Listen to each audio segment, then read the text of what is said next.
전능하사 천지를 만드신 하나님 아버지를 내가 믿사오며 그 외아들 우리 주 예수 그리스도를 믿사오니 이는 성령으로 잉태하사 동정녀 마리아에게 나시고 본디오 빌라도에게 고난을 받으사 십자가에 못 박혀 죽으시고 장사한 지 사흘 만에 죽은 자 가운데서 다시 살아나시며 하늘에 오르사 전능하신 하나님 우편에 앉아 계시다가 저리로서 산 자와 죽은 자를 심판하러 오시리라.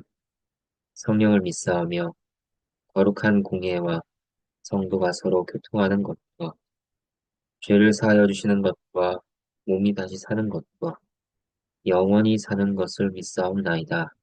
아멘. 함께 찬양하도록 하겠습니다. 찬송가 445장입니다. 찬송가 445장 2절과 3절을 함께 찬양하도록 하겠습니다. 캄캄한 밤에 다닐지라도 주께서 나의 길 되시고 나에게 밝은 빛이 되시니 길 잃어버린 염려 없네.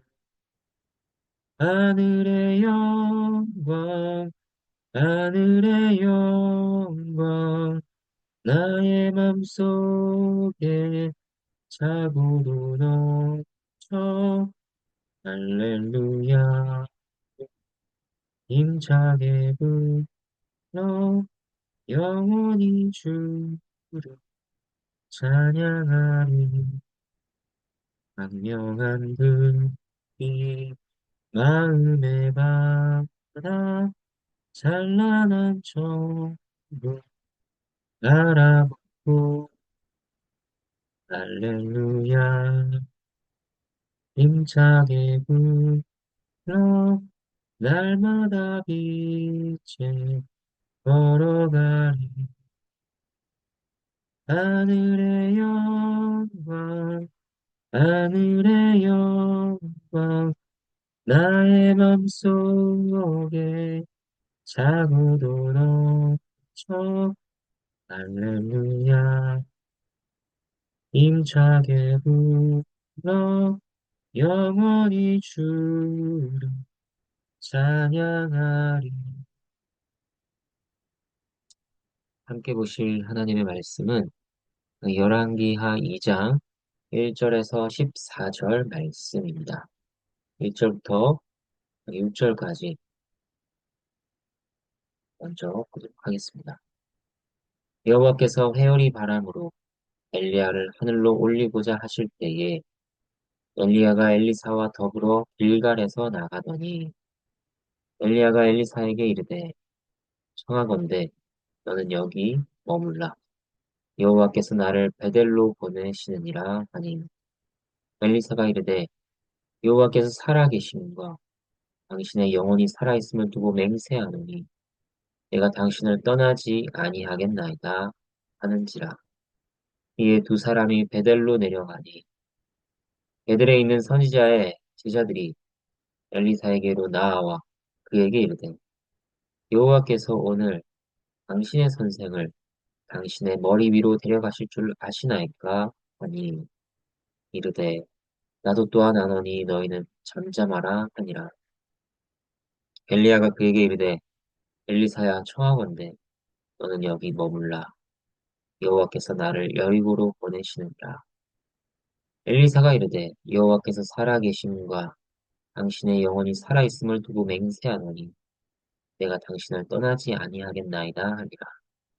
그들이 여리고에 이르매 여리고에 있는 선지자의 제자들이 엘리사에게 나아와 이르되 여호와께서 오늘 당신의 선생을 당신의 머리 위로 데려가실 줄 아시나이까 하니 엘리사가 이르되 나도 아노니 너희는 잠잠하라. 엘리야가 또 엘리사에게 이르되 청하건대 너는 여기 머물라. 여호와께서 나를 요단으로 보내시느니라 하니 그가 이르되 여호와께서 살아계심과 당신의 영혼이 살아있음을 두고 맹세하노니 내가 당신을 떠나지 아니하겠나이다 하는지라. 이에 두 사람이 가니라. 하나님의 말씀입니다. 하나님께 감사합니다. 엘리야는 북이스라엘이 하나님께 마음을 돌이키도록 애썼던 선지자였습니다. 그의 사역이 끝을 향해 가고 있습니다. 그의 인생도 마지막을 향해 가고 있습니다. 엘리야는 이것을 인식하고 있었을 것입니다. 곧 하나님께서 자신을 데려가실 것을 안 것입니다. 3절을 보면 이렇게 말씀합니다. 베델에 있는 선지자의 제자들이 엘리사에게로 나와 그에게 이르되 여호와께서 오늘 당신의 선생을 당신의 머리 위로 데려가실 줄 아시나이까 하니 이르되 나도 또한 아노니 너희는 잠잠하라. 엘리사나 다른 선지자의 제자들은 하나님께서 그를 데려가실 것을 알고 있었습니다. 그처럼 엘리야도 자신의 끝이 다가오고 있음을 당연히 알았을 것입니다. 이러한 때에 엘리야가 한 것은 무엇인가? 여기저기 다닙니다. 길갈에서 베델로, 베델에서 여리고로, 여리고에서 요단으로 다닙니다. 엘리야가 말년에 여행이 하고 싶었는가? 그런 것이 아닙니다. 엘리야가 다녔던 장소들에 공통점이 있습니다. 그것은 바로 선지자의 제자들이 있었던 장소라는 것입니다. 먼저 1절을 보면 엘리야가 엘리사와 함께 길갈에서 나갔다고 합니다. 이 길갈에 대해 열왕기하 4장 38절은 이렇게 말씀합니다. 엘리사가 다시 길갈에 이르니 그 땅에 흉년이 들었는데 선지자의 제자들이 엘리사의 앞에 앉은지라. 그러니까 길갈에 누가 있었느냐? 선지자의 제자들이 있었습니다. 3절 베델에 가는데 거기에도 선지자의 제자들이 있었죠. 여리고도 그렇고 요단도 그렇고 엘리야가 마지막에 갔던 장소들에는 모두 선지자의 제자들이 있었습니다. 그러니까 엘리야가 자신이 마지막에 한 것은 무엇이었느냐? 곳곳에 흩어져 무리를 이루고 있는 제자들을 둘러보러 간 것입니다. 그들을 만나서 무엇을 했을까요? 성경에 나오지는 않습니다. 하지만 나 이제 간다. 나 단지 작별 인사하러 온 것은 아니었을 것입니다. 많은 사람들이 하나님께 등을 돌린 이 어두운 시대 속에서 계속해서 하나님을 경외하고 그의 말씀에 순종하라. 그렇게 격려하고 위로했으리라 생각할 수 있을 것입니다. 이것은 하나님께서 엘리야의 마지막에 그를 사용하신 방법이었습니다. 엘리야는 매번 이렇게 고백합니다. 2절 여호와께서 나를 베델로 보내시느니라. 4절과 6절도 똑같습니다. 여호와께서 나를 보내시느니라. 이러한 장면에서 우리가 받을 교훈은 무엇일까요? 첫 번째로 신자의 마음은 마지막까지 그 택하신 백성들, 교회를 향한다는 것입니다. 신자는 내 평생의 주의 교회를 위해 봉사했으니 이제 마지막은 좀 편하게 나를 위해 살아야겠다. 나의 행복은 따로 있다. 이렇게 말하지 않습니다. 엘리야가 자신이 마지막까지 제자들을 살핀 것처럼 신자는 마지막까지 예수 그리스도의 제자들과 함께하며 그들의 유익을 위해 존재합니다. 그리고 두 번째로 이것은 우리의 뜻이 아니라 하나님의 뜻이라는 것입니다. 하나님께서 엘리야를 보내신 것과 마찬가지로 신자는 하나님께 보냄을 받는 자입니다. 하나님께서는 우리를 어디로 보내실까요? 마지막까지 당신의 제자들의 곁으로 보내실 것입니다. 그래서 마지막까지 감당해야 할 사명을 감당하게 하실 것입니다. 다음으로 살필 것은 이제 엘리사입니다. 엘리사 곁에 함께 있는, 아, 엘리야 곁에 함께 있는 엘리사의 행동이 부각되고 있습니다. 엘리야는 제자들을 방문할 때마다 엘리사에게 하는 말이 있습니다. 청하건대 여기 머물라는 것입니다. 남아서 제자들을 돌보라는 것이죠. 하지만 엘리사는 매번 거절합니다. 의지가 아주 확고합니다. 여호와께서 살아계시는과 당신의 영혼이 살아있음을 두고 맹세하느니 내가 당신을 떠나지 아니하겠나이다. 여호와와 엘리야가 살아있음을 두고 맹세하면서까지 거절하기를 세 번이나 합니다. 나는 당신과 반드시 함께 있겠습니다. 엘리사는 어째서 이렇게 한 것일까요? 하나님께서 엘리야를 데려가실 것을 이미 아는데 왜 이렇게까지 말씀과 함께 하겠다고 하는 것일까요? 이것은 남아있는 제자들의 절박함과 관련하여 생각할 수 있습니다. 제자들은 네 번 엘리사에게 묻습니다. 오늘 당신의 선생을 여호와께서 데려가실 줄 아십니까? 매번 물어봅니다. 그런데 이것은 단순히 엘리야가 떠나게 될 사실 자체를 아는지를 묻는 것이 아닙니다. 엘리야는 그 당시 어두운 시대 속에서 이스라엘을 붙드시는 하나님의 손길과 같았습니다. 12절을 보면 엘리사는 엘리야를 향해 이렇게 말합니다. 내 아버지여 이스라엘의 병거와 그 마병이여. 이러한 말은 엘리야에 대한 제자들의 마음도 엿볼 수 있게 합니다. 그러니까 제자들의 질문은 이런 것입니다. 시대는 어둡고 하나님의 능력은 엘리야를 통해 나타나며 그 말씀이 선포되었건만 이제 그가 없으면 다른 대안이 있는가? 항상 곁에서 엘리야를 모셨던 엘리사, 당신에게 무슨 답이 있는가? 그것을 묻고 있는 것입니다. 그렇기 때문에 이에 대한 답을 얻기 전까지 엘리사는 결코 엘리야를 놓을 수 없었던 것입니다. 7절과 8절 말씀입니다. 선지자의 제자 50명이 가서 멀리 서서 바라보매 그 두 사람이 요단가에 서 있더니 엘리야가 겉옷을 가지고 말아 물을 치매 물이 이리저리 갈라지고 두 사람이 마른 땅 위로 건너더라. 제자들이 두 사람을 배웅하고 있습니다. 요단가에서 엘리야가 물을 치자 물이 갈라져서 그들은 마른 땅을 건너갑니다. 이 장면은 엘리야에게 임한 하나님의 크신 능력을 보여줍니다. 그리고 그것과 함께 하나님께서 이스라엘을 애굽에서 건지시고 약속의 땅으로 들이시는 신실한 분이심을 떠오르게 합니다. 과거의 그 역사가 지금 어, 중복되어 나타나는 것이죠. 엘리야가 떠나도 이러한 하나님의 능력과 신실하심이 여전히 이스라엘과 함께 할 것인가? 많은 이들은 염려했을 것입니다. 9절 말씀입니다. 건너에 엘리야가 엘리사에게 이르되 나를 내게서 데려감을 당하기 전에 내가 내게 어떻게 할지를 구하라. 엘리사가 이르되 당신의 성령이 하시는 역사가 갑절이나 내게 있게 하소서 하는지라. 엘리사가 왜 지금까지 엘리야를 끝까지 따라온 것인가? 그 목적을 알 수 있습니다. 성령이 하신 역사가 갑절이나 내게 있게 하소서.